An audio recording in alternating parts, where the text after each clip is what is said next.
बच्चे जुटे थे, वो रामलीला मैदान रात होते तक पूरा खाली हो गया। रामलीला खाली हुआ नहीं, खाली किया गया, लात जूतों से मार करके किया गया। पुलिस के भेष में सिविल वाले पहन करके आए थे, सिविल वर्दी पहन करके, जो पुलिस होते हैं, पैंट उनकी वही थी जो पुलिस की होती है। शर्ट उन्होंने यहाँ पर व्हाइट पहन रखे थे और आकर के लड़कियों को लड़कों को मारना शुरू कर दिया, ताकि वो ये दिखा दे कि इनके आपस का दंगा फंसा है। और बाद में ये बोलते नहीं तो आपस में भिड़ गए। मैं कहता हूँ अगर मानो दो लोग आपस में भिड़ते हैं तो एक ही ग्रुप क्यों अरेस्ट हो रहा है, दूसरा क्यों नहीं हुआ? वो लोग कहाँ हैं जो हमारे साथ लोग? तो ये पूरी तरीके से इसको खत्म करने की प्लानिंग थी, जहाँ पर मेरा पूरा शर्ट भी फट गया, सब लोगों को चोटें भी आई, बटन भी नहीं है सर का। हाँ, लड़कियों को भी काफी ज्यादा चोट आया। ये तरीका था कि बस इसको खत्म करो। और सरकार भी इस बात को जानती है कि जिस दिन भारत में किसी भी जगह पर इतना बड़ी संख्या में युवा अगर इकट्ठा हो गया तो सिस्टम हिल जाएगा तो हिल जाएगा। लेकिन सवाल ये पूछा जा रहा है कि जब आपको प्रोटेस्ट करने की परमिशन शाम के 5 बजे तक की थी, आप प्रोटेस्ट ऑर्गेनाइज करवा रहे थे, तो आपने ये क्यों मेक श्योर नहीं किया कि 5 बजे के बाद वहाँ पर कोई जुटान न हो? जो स्टूडेंट्स जिनको आपने अपील की कि वो यहाँ तक आए, उनके लिए कोई व्यवस्था हो। आप ये बात एक तरफा कैसे कह सकते हैं कि हम प्रोटेस्ट कर रहे थे और सरकार हमारा प्रोटेस्ट खत्म करवाना चाह रही है? अगर मान लीजिए 5 बजे तक आपका परमिशन है, 3 बजे से ही ये सारी बातें अंदर से आनी शुरू हो गई थी कि दिल्ली पुलिस ने जो सोचा था बच्चों का, वो सिर्फ ये सोचा था कि दिल्ली के ही बच्चे होंगे। उनको ये नहीं पता था कि बाहर के राज्य के बच्चे होंगे। तो बाहर के राज्य के बच्चे भी काफी भारी संख्या में आते हैं। होम मिनिस्ट्री में लगभग 3-4 बजे से ही फोन आना शुरू हो जाता है इनके पास में कि किसी भी तरीके से कल के कर इनका खत्म करो। 5 बजे के बाद ये निकल जाएंगे, 5 बजे बाद ये अपने घर चले जाएंगे। रात में सब घर पे सो रहे होंगे कि सुबह उठ के आना है, और सुबह ऐसा कर देंगे कि बैरिकेड टाइट कर देंगे, एंट्री नहीं देंगे। और ये काम ये 3 बजे से करना शुरू कर देते हैं। जो लोग पानी पीने के लिए बाहर निकलते हैं तो बैरक लगा देते हैं, वो अंदर नहीं आ सकते, और ऐसा ये होना शुरू हो जाता है। तो वो बहुत स्ट्रांग माइंड से जाता है। बच्चों में ये क्या हो जाता है कि अगर हम लोग उठ गए तो कल तो कर नहीं पाएंगे, तो इसलिए उठना ही नहीं। मानता हूँ कि ये गलत है, 5 बजे के परमिशन के बाद में 5 बजे के बाद बैठना ये गलत है, लेकिन आप अगर प्रोटेस्ट करते हैं, धरना देते, तो आप हर चीज सही नाप करके नहीं कर सकते।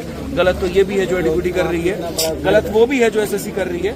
इतने सवाल अगर कर रहे हैं तो आप चेयरमैन से साहब जा करके पूछो कि यहाँ पर कितनी गलतियां उसने की। आदित्य जी, एक मिनट, लोग ये पूछना चाह रहे हैं, जो आम दर्शक ये वीडियो देख रहे हैं, उनके मन में ये सवाल है कि आखिर ऐसा क्या हो रहा है, क्यों आए दिन एसएससी के खिलाफ प्रोटेस्ट हो रहे हैं? अभी 31 जुलाई को हुआ था, अभी उस बात को महीना भर नहीं हुआ है कि फिर प्रोटेस्ट के लिए लोग सड़कों पर आ गए। हर 10 मेन डिमांड क्या है? आज का जो 2 दिन का प्रोटेस्ट रामलीला मैदान में हुआ, इसकी मेन डिमांड्स क्या थी? हमारे 3 डिमांड्स थे। एसएससी पॉइंट ऑफ व्यू से भी बताते हैं और बाकी परीक्षाओं के पॉइंट ऑफ व्यू से बताते हैं। जिस दिन से ये नया वेंडर सेलेक्ट हुआ है, उस दिन से हर 10-15 दिन के बाद में कोई ना कोई एक पेपर हो रहा है। तो लोगों को लगता है 10-10 दिन में कोई उपटता कहला है, क्योंकि 10-10 दिन में पेपर होता है और हर पेपर में नई नई तरह की परेशानी आती है। जैसे फेज 13 में जब पेपर हुआ, हाँ, तो 500 किलोमीटर दूर सेंटर भेजे गए। हाँ, अंडमान निकोबार में सेंटर भेजा गया। कुछ सेंटर्स तो ऐसे थे जहाँ आप जा नहीं सकते, जंगल झाड़ में सेंटर था, थोड़ा नीचे आटा चक्की है, गाय का तबेला है और ऊपर सेंटर है। ये सारी परेशानी उसमें आती है। सर्वर के इश्यूज आते हैं, 20-20 मिनट तक बच्चे का पेपर ऑन ब्लैंक रह जाता है। चलो ये सारी की सारी बातें जब मिनिस्टर से कहते हैं तो वो कहते हैं अगले में सुधार कर देंगे। हाँ। स्टेनो में फिर से 500 किलोमीटर दूर सेंटर आता है। 79% लोगों को ही उनके 3 प्रेफरेंस वाले स्लॉट मिल पाते हैं, 21% लोगों को नहीं मिलता है। हाँ। और एवरेज दूरी जो रहती है वो 280 किलोमीटर की होती है। हाँ। इतनी दूरी से उनको दूर भेजा जाता है। अब पहला ये पॉइंट। दूसरा, उसके बाद में स्टेनो में ये कहा गया कोई सर्वर इशू नहीं होगा, सर्वर इशू होता है। तीसरा, आप स्टेनो में देख लीजिए, नई बीमारी निकल के आती है। रीजनिंग के अंदर में यहाँ पर गणित के सवाल पूछे जाते हैं, जबकि गणित सिलेबस में नहीं होता। तो क्यों बच्चा परेशान नहीं होगा? क्यों हर बात को सवाल नहीं करेगा सिस्टम से? ऑप्शंस ऐसे हैं भूले वाले, क्वेश्चन और ऑप्शन मैच नहीं करते। 13 की परीक्षा से स्टूडेंट्स परेशान थे। उसमें भी एडुकेटेड के पास टेंडर था। उसके बाद आप कह रहे हैं कि स्टेनो, और अब आप लोग प्रोटेस्ट कर रहे हैं कि जो सीजीएल का एग्जाम होने वाला है उसमें ऐसी गड़बड़ी ना हो। तो इसलिए पहला मांग हमारा ये था कि एडिक्विटी हटाओ।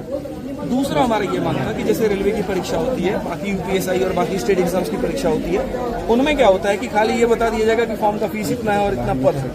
पेपर कब होगा इसके बारे में कोई जानकारी नहीं होती। सोचिए अगर भारत में चुनाव इस व्यवस्था पर होने लगे कि यहाँ पर 5 साल के बाद में जो चुनाव होता है, रिजल्ट घोषित होता है, सारी चीजें उसको अनिश्चित कर दिया जाए, तो क्या व्यवस्था बनी रहेगी?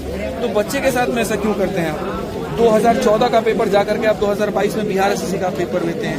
यही हाल झारखंड का है, यही हाल रेलवे का है, यही हाल यहाँ पर बाकी सभी परीक्षाओं का है। तो बस एक ऐसा कैलेंडर हो जिसमें डेट फिक्स हो जिसमें हो कि प्री हम इतने टाइम में कराएंगे, आप एक की जगह 1.5 साल ले लो, फर्क नहीं पड़ता है, लेकिन सही समय तरीके से आप कराइए जो बच्चा हक रखता है। एक आखिरी सवाल, आरोप ये लग रहे हैं कि जो अलग अलग प्रोटेस्ट ऑर्गेनाइज किए जा रहे हैं, चाहे वो 31 जुलाई को हो या 24 अगस्त को हो रहा हो, ये टीचर्स के बीच में आपसी रंजिश का भी मामला है कि पिछले प्रोटेस्ट में किसी और टीचर को फुटेज मिल गया, इस वाले प्रोटेस्ट से कोई और टीचर अटेंशन लेना चाह रहे हैं, और ये टीचर्स बच्चों को टूल की तरह इस्तेमाल कर रहे हैं। जो उनका बेस है, जिनको वो पढ़ाते हैं, जिनके ऊपर उनका इन्फ्लुएंस है, उनको बोल रहे हैं कि यहाँ दिल्ली आइए, अलग अलग राज्यों से आइए, और उनके लिए वो प्रॉपर व्यवस्था तक नहीं कर रहे हैं। मैम, हर किसी की सोचने की मानसिकता अलग होती है। अगर कोई बदलाव के नजरिए से देखता है तो वो ये बारे में सोचता नहीं है, और कोई अगर टीआरपी के नजरिए से देखता है तो इसके बारे में, इसके अलावा कुछ और वो सोच भी नहीं सकता। अब बाकी लोग क्या सोचते हैं इसके बारे में मैं नहीं कह सकता हूँ। मेरी इंडिविजुअल राय इतनी है, और मेरा शुरू से बस इतना रहा है कि अगर कहीं पर बच्चों के साथ में गलत हो रहा है तो हम शुरू से वहाँ पर लड़ेंगे। ये हमारे लिए पहला नहीं था। आप थोड़ा सा इतिहास अगर पीछे का जानेंगे तो हम यूपी कांस्टेबल हम लोगों ने, सभी लोगों ने, मैं, विवेक सर, नवीन सर थे, सब लोगों ने वहाँ भी आवाज उठाई, वहाँ भी हमने ओंकार भरा, और योगी जी की सरकार में भरा। तो क्या वो भी एक टीआरपी का माध्यम? 2 दिन के अंदर कैंसिल भी हुआ है। एक दूसरा तरीका ये भी है कि ऐसा कर दिया जाए, ऐसा माहौल बना दिया जाए कि उसके बाद में बच्चा प्रोटेस्ट को खत्म ही मान ले। उसके बाद में मैं आपको बताता हूँ, सीधा सीधा जवाब मैं आपको देता हूँ। कुछ लोगों की ये मानसिकता बन गई है कि लांछन लगा करके किसी भी तरीके से ये साबित कर देना कि बच्चों प्रोटेस्ट में मत आना, FIR हो जाएगा, प्रोटेस्ट में मत आना, ये टीचर तुम्हें पिटवा देंगे। बस बच्चे थे उनको छोड़ दिया गया। और किसने छोड़ा बताइए? अभी सारे शिक्षकों ने जाकर के छोड़ा। 1 बजे हमने फोन किया अभी सर को, जबरदस्ती की बातें हैं। मैं एक चीज बोलना चाहूँगा, बिहार से हम लोग बिहार से आए हैं, और मेरा एक ही बात है कि ये सब लोग परमिशन पे एक मिनट थोड़ा दूर हटेंगे आपने, थोड़ा गैप आदमियों को ही बोल रहे हैं, और आप ही लोग बात करेंगे और आप लोग ही कवर करेंगे। जैसे कुछ बच्चों के डिमांड्स में होंगे, कुछ टीचर भी कह रहे हैं कि परमिशन नहीं था। मैम, खाली हमको ये बता दूं कि SSC और रेलवे को किसने परमिशन दिया बच्चों के साथ गलत करने का? और अगर परमिशन लेके रोड पे आंदोलन होगा ना, तो आज देश आजाद नहीं होता। अंग्रेज कभी परमिशन नहीं देते। सत्ता के खिलाफ अगर आवाज उठानी है ना, तो उसके लिए परमिशन की जरूरत नहीं है, उसके लिए जोर से चिल्लाने की जरूरत है। और नहीं चिल्लाओगे ना, तो उनका तो रूल है। अगर आपको रूल फॉलो करना है ना, तो हम उसका रूल है। बच्चे दूर से आए थे, वो कहाँ जाते हैं? आपको 24 और 25 अगस्त, मैम मैं आपसे एक बात पूछना चाह रहा हूँ। आपको 24 और 25 अगस्त को परमिशन की, चलाओ लाइट जलाओ। 24 और 25 अगस्त को प्रोटेस्ट की परमिशन थी, लिया लाइट, परमिशन कैंसिल हो गई है। अब क्या करेंगे?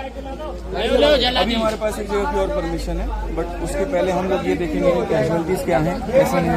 कितने बच्चे बाहर आए हैं तो क्या उनको रहने की व्यवस्था हुई है कि नहीं।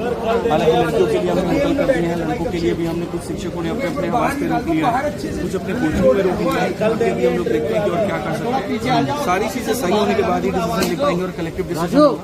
ना इंडिविजुअल पहले कभी था, नहीं इंडिविजुअल अब कभी रहेगा। बिल्कुल मैडम, कोई भी आंदोलन आज तक जो हुआ है, अगर आप पूरे नॉर्म्स के तहत चलोगे, संविधान के तहत चलोगे, कोई भी चीज नहीं हो सकती।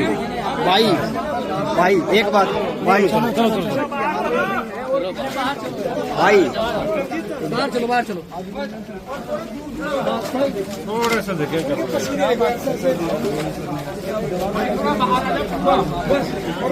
तो भाई बार एक के सवाल आवा भाई, बच्चों को परमिशन का क्यों नहीं बताया, बच्चों को परमिशन का क्यों नहीं बताया, इतनी दूर से बुला लिया।